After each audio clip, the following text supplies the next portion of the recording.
오늘 저는 여러분들과 함께 홍수, 하나님의 또 다른 사랑 이야기 두 번째라고 하는 제목으로 여러분들과 함께 말씀을 나누겠습니다. 오늘 본문의 말씀은 창세기 6장 3절입니다. 창세기 6장 3절에 보면 여호와께서 가라사대 나의 신이 영원히 사람과 함께 하지 아니하리니. 우리는 지난 시간에 노아 홍수에 대해서 함께 살펴봤습니다. 그리고 하나님은 심판하는 무서운 하나님이 아니라 인류로 인해 고통스러워하시고 슬퍼하시는 사랑의 하나님이심을 알게 되었습니다. 노아는 하나님의 얼굴에서 슬픔을 보았고 하나님의 눈에서 눈물을 보았습니다. 그리고 하나님의 입에서 나오는 미안하다, 참으로 미안하다라는 하나님의 음성을 들었습니다. 그리고 하나님의 심장에서 울리는 슬픔과 고통의 탄식 소리를 노아는 들었습니다. 우리는 이 사실을 통해 하나의 교훈을 배우게 되는데, 우리의 잘못은 하나님의 마음을 아프시게 한다는 것입니다.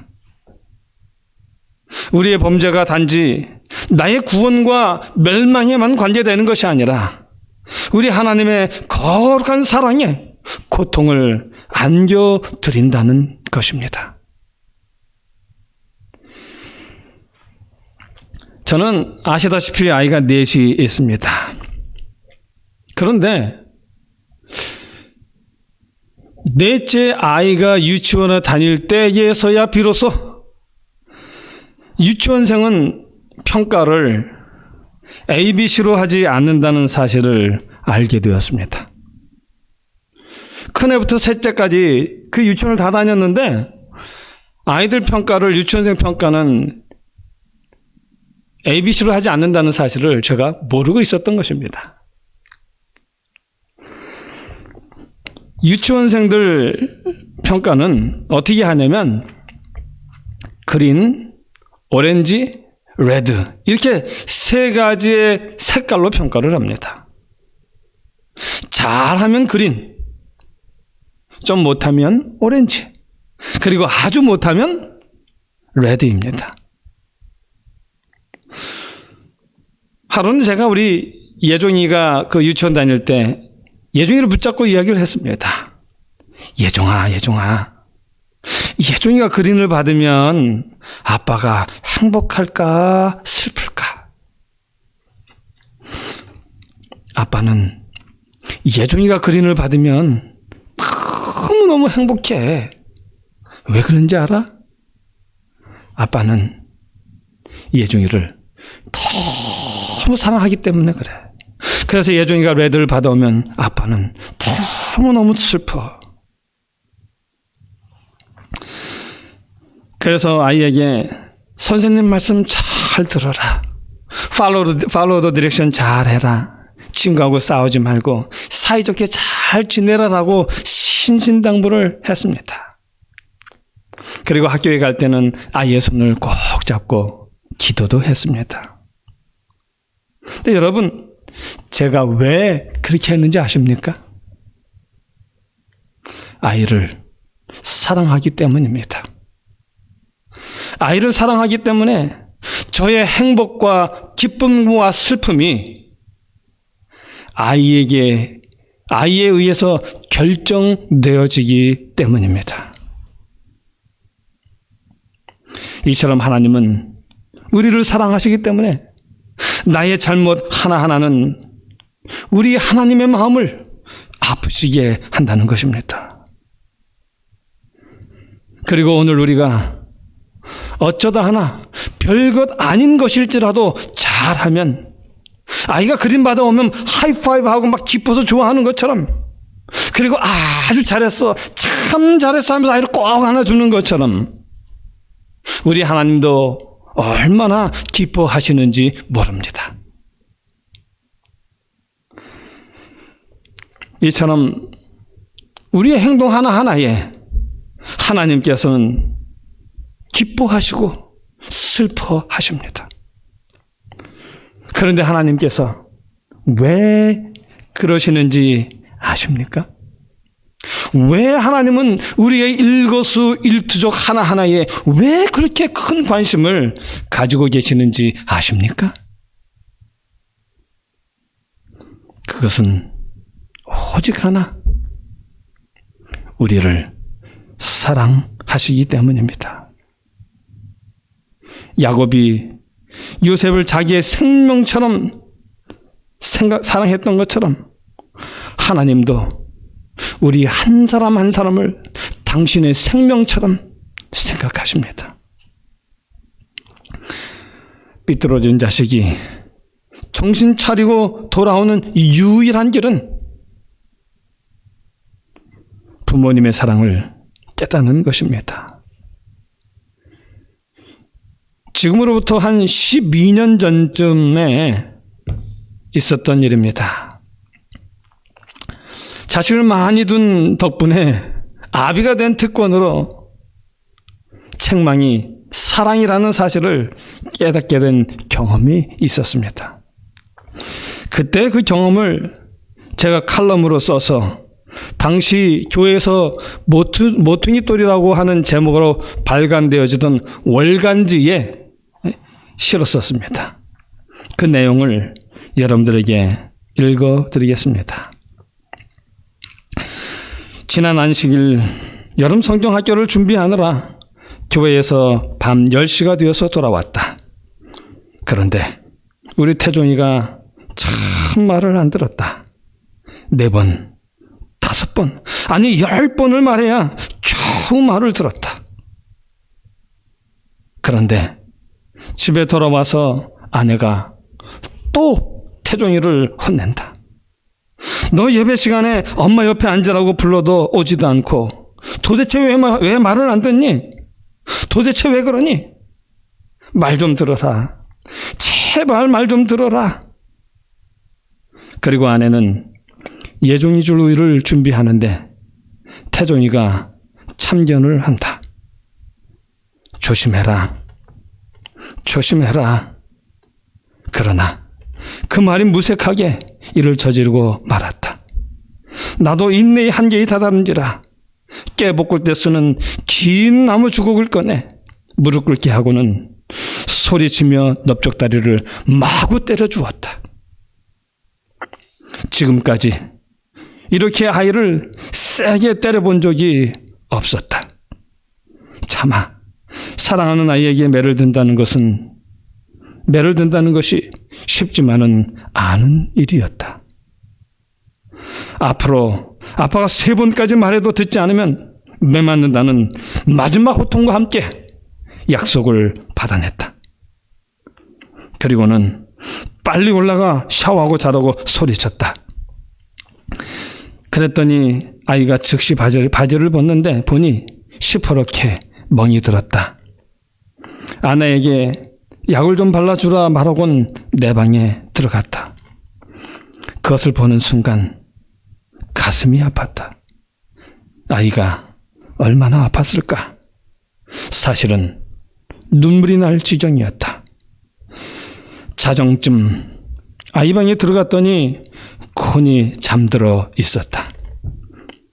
아이의 다리 대신 한 달 반 전에 자전거 타다 다쳐 꿰맨 아이의 턱에 약을 발라주며 이제 그만 말을 잘 듣고 매를 맞지 말아라. 아빠가 힘들다 태종아 하면서 속으로 한없이 울었다. 태종아 사랑해. 아빠가 너에게 매를 든 것은 아빠의 본심이 아니란다. 그리고 혹시 이 세상 모두가 너를 포기한다 해도 아빠는 결코 너를 포기할 수 없단다. 태종아, 아빠가 꼭 바르게 자라도록 지켜줄게. 아이가 먹는 것보다 내 가슴이 더 검게 먹는 슬픈 밤이었다. 나는 이 아이를 통해 우리 하나님의 마음을 배웠다. 예레미야가 3장 33절, 주께서 인생으로 고생하게 하시며 근심하게 하심은 본심이 아니시로다. 사사기 10장 16절, 여호와께서 이스라엘의 곤고로 말미암아 마음에 근심하시니라. 인생의 고생을 슬퍼하시고 우리의 곤고로 마음에 근심하시는 분, 이분이 바로 우리의 하나님이십니다. 그리고 나도 오늘 우리 하늘 아버지의 음성을 들었다. 사랑한다, 사랑한다, 아들아. 2011년 6월 20일.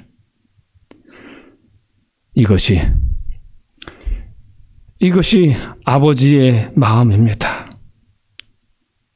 여러분, 우리가 꼭 기억해야 할 것은 오늘 나의 죄가 나의 마음의 염려와 근심이 될 뿐 아니라 우리 하나님에게도 엄청난 고통을 안겨드리게 된다는 것입니다. 나의 모든 삶이 오늘 우리 하늘 아버지의 생명에 연관되어 있음을 기억하시기 바랍니다.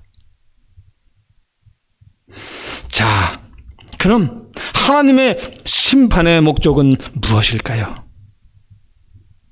단지 범죄한 인류를 멸하는 것일까요? 아닙니다.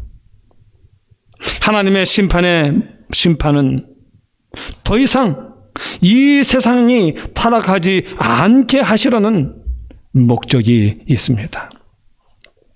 죄가 전달되어지지 않도록 깨끗하게 정리함으로 심판의 고통이 다시는 있지 않게 하시려는 하나님의 사랑의 목적이 있습니다. 여러분, 때로는 우리가 원치 않지만 나의 손이나 발을 잘라야 하는 경우가 있습니다. 왜 잘라야 합니까? 생명을 살리기 위해서입니다. 이처럼 하나님은 어떻게 해서든 구원받은 자를 남기시기 위해서 그렇게 하시는 것입니다. 그래서 선지자는 이렇게 말합니다. 열왕기상 19장 18절입니다. 그러나 내가 이스라엘 가운데 7,000인을 남기리니 다 무릎을 바알에게 꿇지 아니하고 다 그 입을 바알에게 맞추지 아니한 자니라. 로마서 11장 5절입니다. 그런즉 이와 같이 이제도 은혜로 택하심을 따라 남은 자가 있느니라.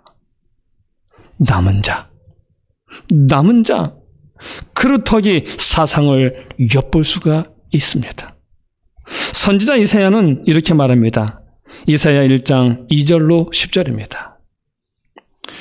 하늘이여 들으라, 땅이여 귀를 기울이라. 여호와께서 말씀하시기를 내가 자식을 양육하였거늘 그들이 나를 거역하였도다. 소는 그 임자를 알고 나귀는 주인의 구유를 알건만은 이스라엘은 알지 못하고 나의 백성은 깨닫지 못하는도다 하셨도다. 슬프다 범죄한 나라요, 허물진 백성이요, 행악의 종자여, 행위가 부패한 자식이로다. 그들이 여호와를 버리며 이스라엘의 거룩한 자를 만홀히 여겨 멀리하고 물러갔도다. 너희가 어찌하여 매를 더 맞으려고 더욱 패역하느냐. 온 머리는 병들었고 온 마음은 피곤하였으며 발바닥에서 머리까지 성한 곳이 없이 상한 것과 터진 것과 새로 맞은 흔적뿐이오늘 그것을 싸매며 기름으로 유하게 밤을 받지 못하였도다. 너희 땅은 황무하였고 너희 성읍들은 불에 탔고 너의 토지는 너희 목전에 이방인에게 삼키웠으며 이방인에게 파괴됨같이 황무하였고 딸 시온은 포도원의 망대같이 원드바트의 상징막같이 에워싸인 성읍같이 겨우 남았도다. 만군의 여호와께서 우리를 위하여 조금 남겨두지 아니하셨다면 우리가 소돔 같고 고모라 같았으리라. 너희 소돔의 관원들아, 여호와의 말씀을 들을지어다. 너희 고모라의 백성아, 우리 하나님의 법에 귀를 기울일지어다.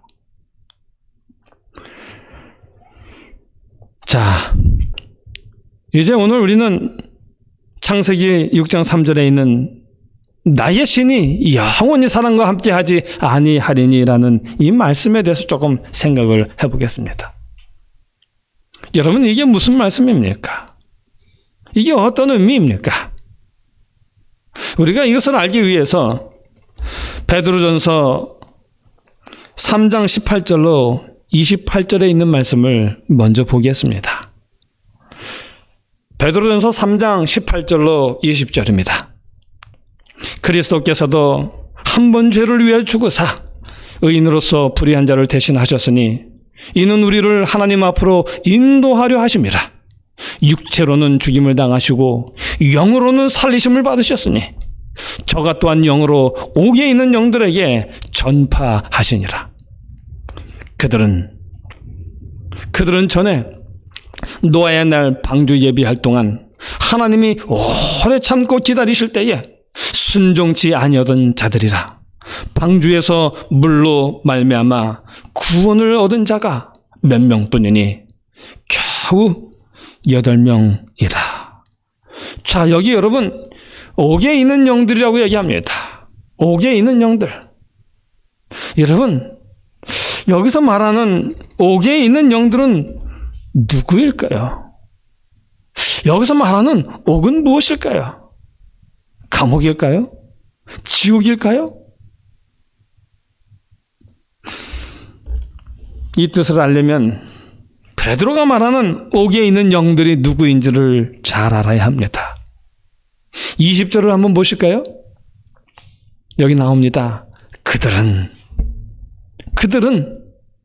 전에 노아의 날 방주 예비할 동안 하나님이 오래 참고 기다리실 때에 순종치 아니하던 자들이라. 아, 여기 뭐라고 말합니까? 그들, 옥에 있는 그 사람들, 그들은 어떤 사람들이라고 말합니까? 그들은 노아의 때에 말씀에 순종치 않던 사람들입니다.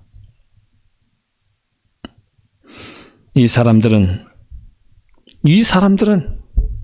세상의 메인 사람들입니다. 하루는 저희 집사람이 병원에서 일을 끝나고 집에 돌아와서 이런 말을 하는 것입니다. 여보, 내 환자 중에 연세 많으신 한 분이 계시는데 그 환자분의 방에 들어갔더니 아니 글쎄 그분이 햄버거를 먹고 있는 거야. 그래서 제가 왜? 햄버거 먹는데 왜? 뭐가 어때서? 그랬습니다. 그랬더니 하는 말이 의사가 먹지 말라고 했다는 겁니다. 그거 먹으면 치료에 방해가 되고 치료가 안 되면 죽을 수도 있다고 그렇게 얘기했다는 거예요. 그런데도 햄버거를 사다가 몰래 먹고 있었다는 것입니다. 저는 그 말을 들으면서 옥에 갇힌 사람들이 어떤 사람들인지 그때 좀 깨달았습니다. 옥에 갇힌 사람들이란 죽음이 코앞에 이르러 왔는데도 불구하고 그 맛을 버리지 못하는 사람들, 그래서 그것을 먹지 않으면 못 베기는 사람입니다. 그 맛에, 그 입맛에 종이 된 사람들입니다. 이처럼 세상 정욕에 포로가 된 사람들이 옥에 갇힌 사람들입니다.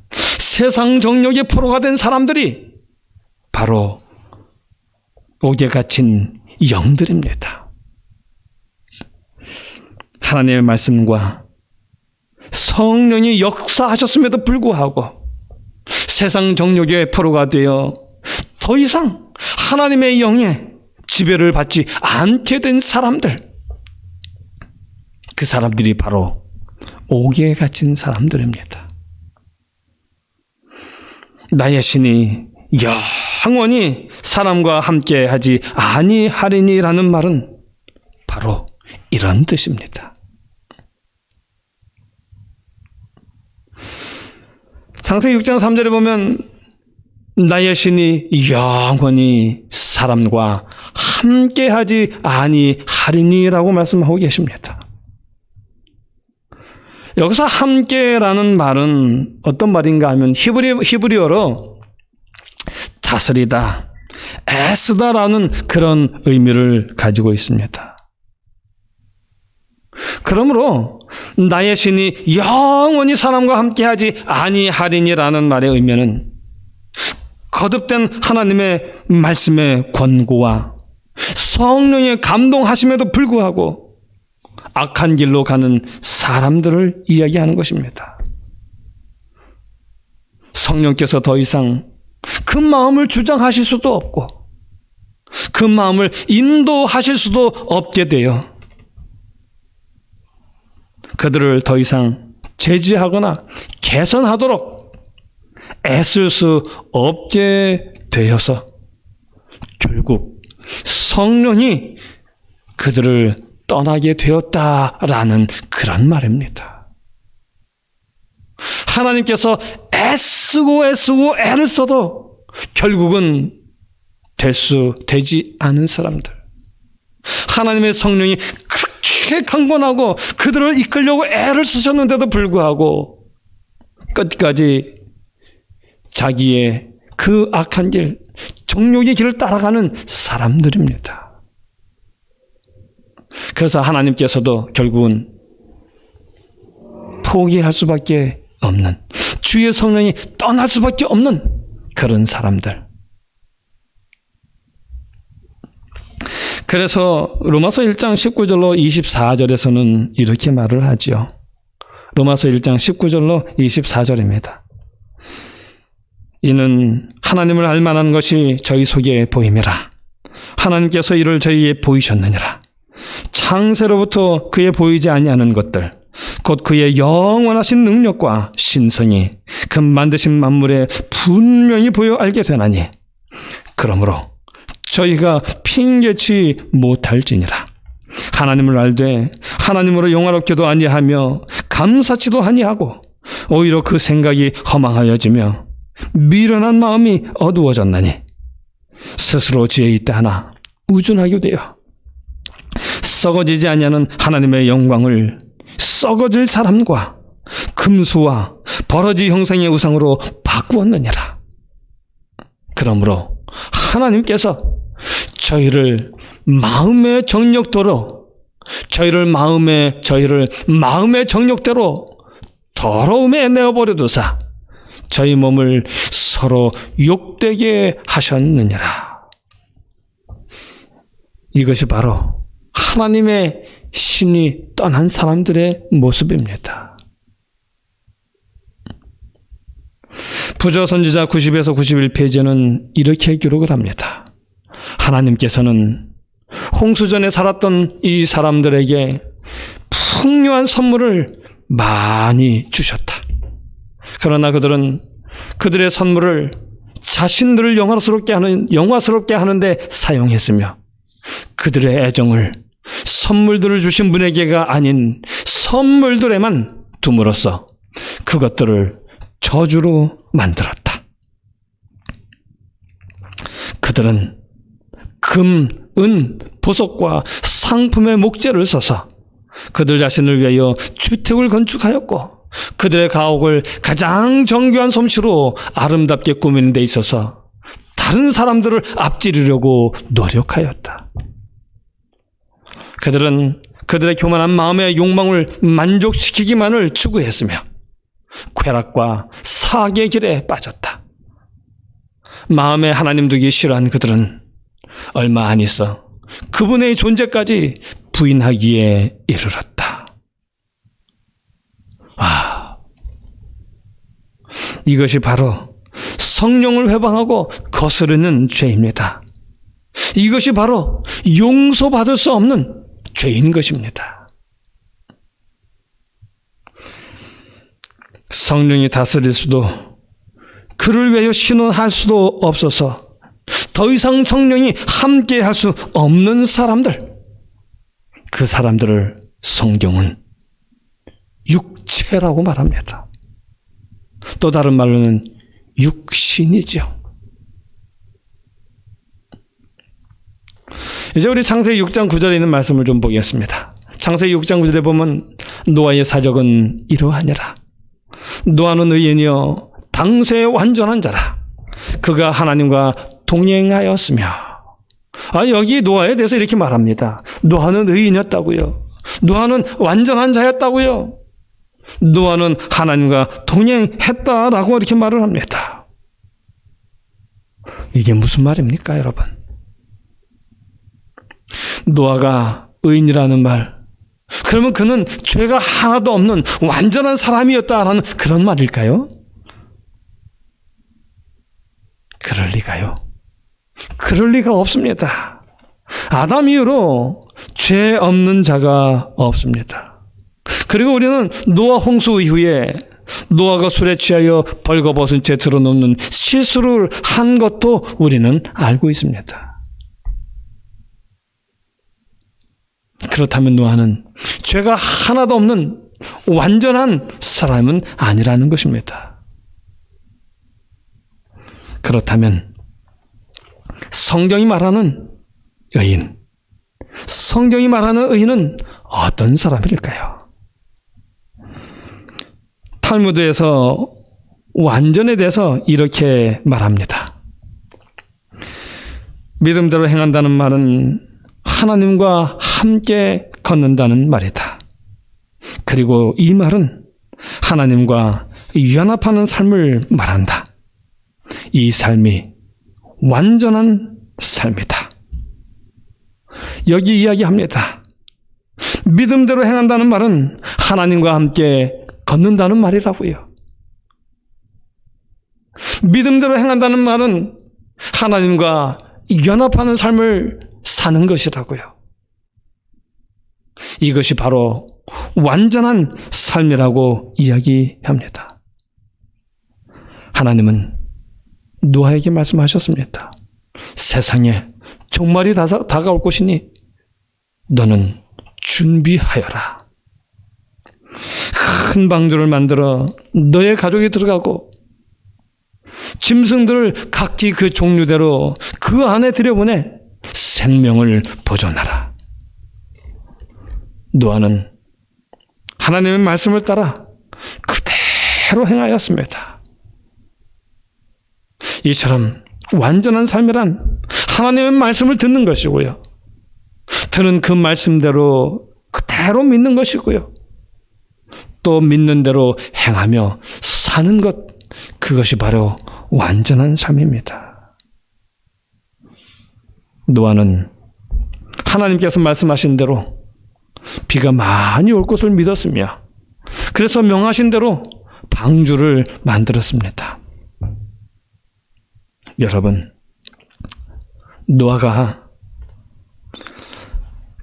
노아의 삶이 일기예보에 좌우되었을까요? 그럴 리가 없지요. 노아는 폭우가 내릴 것이다. 폭우가 내리지 않을 것이다. 산이 침몰하는 대홍수가 있을 것이다. 혹은 없을 것이다. 이에 대하여 관심이 없었습니다. 노아의 관심은 오직 방주를 건조하라는 하나님의 말씀에 있었습니다. 그래서 그는 하나님의 말씀에 그의 모든 생애를, 그의 모든 전생애를 투자하였습니다. 성경은 이것을 노아가 하나님과 동행하였다라고 말합니다. 그리고 그를 의로운 자라고 말합니다. 노아는 죄 없는 의로운 사람이 아니라 그리스도의 보혈의 피와 구속을 믿고 전적으로 하나님의 뜻을 따르는 순종의 삶을 살았습니다.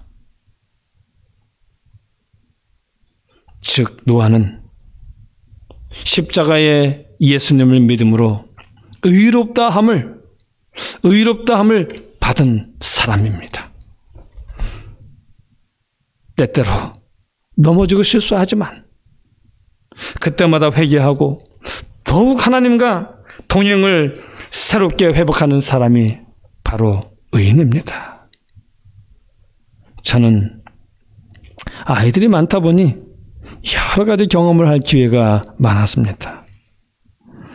때때로 아이가 말을 안 들을 때는 얼마나 답답한지 모릅니다. 이야기를 해도 안 되고 또 아무리 이야기 또 이렇게 저렇게 말을 돌려서 해봐도 안 될 때가 있습니다. 그럴 때는 무슨 생각이 드냐면 내 가슴을 좀 활짝 펼쳐서 보여주면 좋겠다. 내가 너로 인해 얼마나 슬픔을 당하고 얼마나 고통을 받고 있는지를 이 아이가 볼 수 있으면 좋겠다 라는 생각을 좀 해본 적이 있습니다. 이 아이가 나의 모든 기쁨과 슬픔이 자기에게 달려있다는 사실을 이 아이가 깨닫기만 한다면 좋을 텐데, 이 아이가 그것만 깨닫게 된다면 이러지 않을 텐데 라고 하는 생각을 여러 번 해보았습니다. 그렇습니다. 오늘 우리가 나로 인해 우리 하나님의 마음이 얼마나 슬프고 얼마나 아프신지를 안다면 우리가 이렇게 살지는 않겠지요. 제가 육신적으로 힘든 것보다 사랑하는 자식으로 인한 슬픔과 아픔이 더 힘듭니다. 왜냐하면 나의 모든 사랑이 제 아이에게 있기 때문입니다. 우리 하나님도 그렇습니다. 하나님은 우리 때문에 힘들고 슬퍼하십니다. 왜냐하면 우리가 하나님의 자식이기 때문입니다. 그러므로 이제 더 이상 하나님을 슬프시게 하지 말고 하나님을 기쁘시게 하는 삶을 살게 되기를 간절히 바랍니다. 내 일거수일투족이 하나님을 슬프시게 한다는 사실을 기억하고, 그래서 이제부터는 하나님을 날마다 기쁘시게 하는 삶을 살기를 소원하는 우리 모두가 되기를 간절히 바라면서 오늘의 말씀을 줄이겠습니다.